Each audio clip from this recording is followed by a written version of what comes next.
ಬಹಳ ದೇಶದಲ್ಲಿ ಬಹಳ ಪ್ರತಿಷ್ಠಿತವಾದಂತ ಒಂದು ಚುನಾವಣೆ ಬಿಹಾರದ ಚುನಾವಣೆ. ಬಿಹಾರದ ಚುನಾವಣೆ ಈಗಾಗಲೇ ವೋಟ್ ಬಾಕ್ಸ್ ಅಲ್ಲಿ ಮತದಾರರ ಆಶಯ ಏನಿದೆ ಅದು ಸೀಲ್ ಆಗಿದೆ. ಮೊದಲ ಬಾರಿಗೆ ಬಿಹಾರದಲ್ಲಿ ನಕ್ಸಲ್ ಪ್ರಾಬಲ್ಯ ಇರತಕ್ಕಂಥ ಕ್ಷೇತ್ರಗಳಲ್ಲೂ ಕೂಡ ಬಹಳ ಶಾಂತಿಯುತ ಮತದಾನ ಆಗಿದೆ. ಹೈಯೆಸ್ಟ್ ಮತದಾನ ಆಗಿದೆ. ಯಾರು ನಕ್ಸಲ್ ಚಳವಳಿಯಲ್ಲಿ ಭಾಗವಹಿಸ್ತಾ ಇದ್ರು, ಮತದಾನವನ್ನ ಬಹಿಷ್ಕಾರ ಮಾಡ್ತಾ ಇದ್ರು, ಅದರ ಮುಖ್ಯಸ್ಥರು ಕೂಡ ಕ್ಯೂನಲ್ಲಿ ಬಂದು ನಿಂತು ವೋಟ್ ಮಾಡಿರುವಂತದ್ದನ್ನು ಕೂಡ ದೇಶದ ಜನ ಗಮನಿಸ್ತಾ ಇದ್ದಾರೆ. ಅಮಿತ್ ಶಾ ಅವರು ಗೃಹ ಸಚಿವರಾದ ಮೇಲೆ ಇಡೀ ದೇಶದಲ್ಲಿ ಈ ತರದ ನಕ್ಸಲ್ ಚಟುವಟಿಕೆಯನ್ನ ಮಟ್ಟ ಹಾಕುವಂತ ಒಂದು ದೊಡ್ಡ ಕಾರ್ಯವನ್ನ ಮಾಡಿ ಸಾವಿರಾರು ಕೋಟಿ ರೂಪಾಯಿ ಏನು ದೇಶದ ಟ್ಯಾಕ್ಸ್ ಪೇಯರ್ಸ್ ಹಣ ಹಾಳಾಗ್ತಾ ಇತ್ತು ಅದನ್ನ ಸೇವ್ ಮಾಡಿದ್ದಾರೆ. ಇವತ್ತು ಬಿಹಾರದ ಚುನಾವಣೆ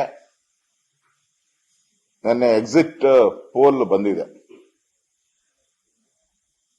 ಸುಮಾರು 12ಕ್ಕೂ ಹೆಚ್ಚು ಸಂಸ್ಥೆಗಳು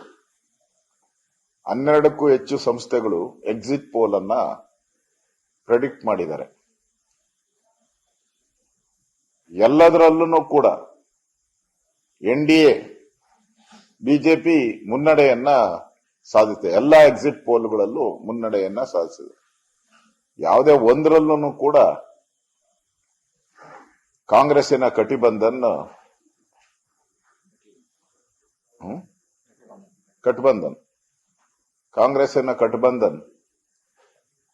ಯಾವುದೇ ಎಕ್ಸಿಟ್ ಪೋಲ್ ಅಲ್ಲಿ ಮುಂದೆ ಬಂದಿಲ್ಲ. ನನಗನ್ಸ್ತತೆ 14ನೇ ತಾರೀಕು ರಾಹುಲ್ ಗಾಂಧಿ ಅವರ ಫಸ್ಟ್ ರಿಯಾಕ್ಷನ್ ಇದರಲ್ಲಿ ವೋಟ್ ಚೋರಿ ಆಗಿದೆ. First reaction. ಮಧ್ಯಾಹ್ನದ ಮೇಲೆ ರಿಯಾಕ್ಷನ್ ಅವ್ರದ್ದು ಎಲೆಕ್ಟ್ರಾನಿಕ್ ವೋಟಿಂಗ್ ಮಿಷನ್ ಸರಿ ಇಲ್ಲ. ಇದು ಕಾಮನ್ ಆಗಿ ಅವ್ರು ಹೇಳುವಂತದ್ದು ಮಾಡೇ ಮಾಡ್ತಾರೆ. ಯಾಕಂದ್ರೆ ಈಗಾಗಲೇ ರಾಹುಲ್ ಗಾಂಧಿ ಅವರು ಕಾಂಗ್ರೆಸ್ಸಿನ ನಾಯಕತ್ವ ತೆಗೆದುಕೊಂಡ್ಮೇಲೆ, ದೇಶದಲ್ಲಿ ರಾಹುಲ್ ಗಾಂಧಿ ಅವರು ಕಾಂಗ್ರೆಸ್ಸಿನ ನಾಯಕತ್ವ ತೆಗೆದುಕೊಂಡ್ಮೇಲೆ ಸೋಲುಗಳ ಸೆಂಚುರಿ ಬಂದ್ಬಿಟ್ಟಿದ್ದಾರೆ. 92 93 ಇರ್ಬೋದು ಅವ್ರು ಚುನಾವಣೆಗಳು ಫೇಸ್ ಮಾಡಿರೋದು. ಮೋಸ್ಟ್ಲಿ ದೇಶದಲ್ಲಿ ರಾಜ್ಯಗಳ ಚುನಾವಣೆ ಇರ್ಬೋದು, ಪಾರ್ಲಿಮೆಂಟ್ ಚುನಾವಣೆಗಳಿರ್ಬೋದು, ಇದೆಲ್ಲನೂ ಕೂಡ 92 93 ಬಂದಿರ್ಬೋದು. ಎಲ್ಲಾನು ಕೂಡ ಐರನ್ ಲೆಗ್ ತರ ಸೋಲುಗಳನ್ನ ಕಂಡಿದ್ದಾರೆ.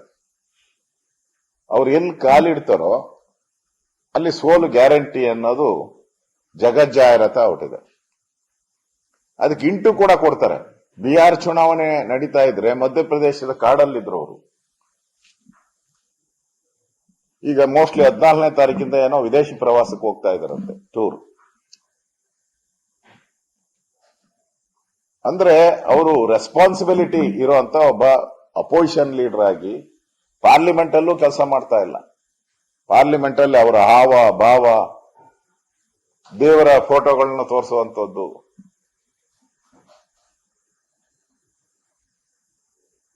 ಪಾಕಿಸ್ತಾನ ಬಗ್ಗೆ ಬಹಳ ಸಾಫ್ಟ್ ನೇಚರ್ ಅನ್ನ ತೋರಿಸುವಂತದ್ದು, ಈ ತರದೆಲ್ಲ ಘಟನೆಗಳು ನಾವು ನೋಡ್ತಾ ಇದ್ದೀವಿ. ಬಿಹಾರ್ ಚುನಾವಣೆ ಏನ್ ಎಕ್ಸಿಟ್ ಪೋಲ್ ಬಂದಿದೆ ಅದು ಬಿಜೆಪಿ ಪರವಾಗಿ ಬಂದಿದೆ. ರಿಯಲ್ ಪೋಲ್ ಅಲ್ಲೂ ಕೂಡ ಬಿಜೆಪಿ ಇನ್ನೂ ದೊಡ್ಡ ಎಕ್ಸಿಟ್ ಪೋಲ್ಗಿಂತ ದೊಡ್ಡ ಅಂತರದಲ್ಲಿ ಗೆಲ್ತೈತೆ ಅನ್ನೋ ವಿಶ್ವಾಸ ನಮ್ಗಿದೆ. ಇದೊಂಥರ ಟ್ರೇಲರ್ ಇದ್ದಂಗೆ. ಏನ್ ಇದು ಪೂರ್ತಿ ಪಕ್ಕ ಅಂತ ಅಲ್ಲ, ಇದೊಂಥರ ಟ್ರೇಲರ್ ಇದ್ದಂಗೆ. ಒಂದು ಪ್ರೊಡಕ್ಷನ್, ಮುನ್ಸೂಚನೆ. ಆ ಮುನ್ಸೂಚನೆ ಬಿಜೆಪಿ ಪರವಾಗಿ ಬಂದಿರುವಂತದ್ದು ಸ್ವಾಗತಾರ್ಹ. ದೇಶದ ಜನ ಕಾಯ್ತಾ ಇದ್ದಾರೆ ಬಿಹಾರ್ ಚುನಾವಣೆಗೆ. 14ನೇ ತಾರೀಕು ಕೂಡ ಬಿಜೆಪಿ ಮುನ್ನಡೆಯನ್ನ ಸಾಧಿಸುವ ಮುಖಾಂತರ ಕಾಂಗ್ರೆಸ್ ಈ ದೇಶದಲ್ಲಿ ಕಾಣೆಯಾಗುವಂತ ಪರಿಸ್ಥಿತಿ ಬಿಹಾರ್ ಚುನಾವಣೆ ಆದ್ಮೇಲೆ ಈ ದೇಶದಲ್ಲಿ ಕಾಂಗ್ರೆಸ್ ಪಾರ್ಟಿ ಕಾಣೆಯಾಗುವಂತ ಒಂದು ಪಾರ್ಟಿಯಾಗಿ ನಿರ್ಮಾಣಗೊಳ್ಳುತ್ತದೆ. ಲೇಟೆಸ್ಟ್ ಹಾಗೂ ಇಂಟ್ರೆಸ್ಟಿಂಗ್ ಸುದ್ದಿಗಳಿಗಾಗಿ ಬಾಸ್ ಟಿವಿ ಕನ್ನಡ ಚಾನೆಲ್ನ ಸಬ್ಸ್ಕ್ರೈಬ್ ಮಾಡಿ. ಹಾಗೆಯೇ ಬೆಲ್ ಐಕಾನ್ ಪ್ರೆಸ್ ಮಾಡಿ. ಇದರ ಜೊತೆಗೆ ಫೇಸ್ಬುಕ್, ಇನ್ಸ್ಟಾಗ್ರಾಮ್, ಎಕ್ಸ್ನಲ್ಲೂ ಮಿಸ್ ಮಾಡದೆ ಫಾಲೋ ಮಾಡಿ.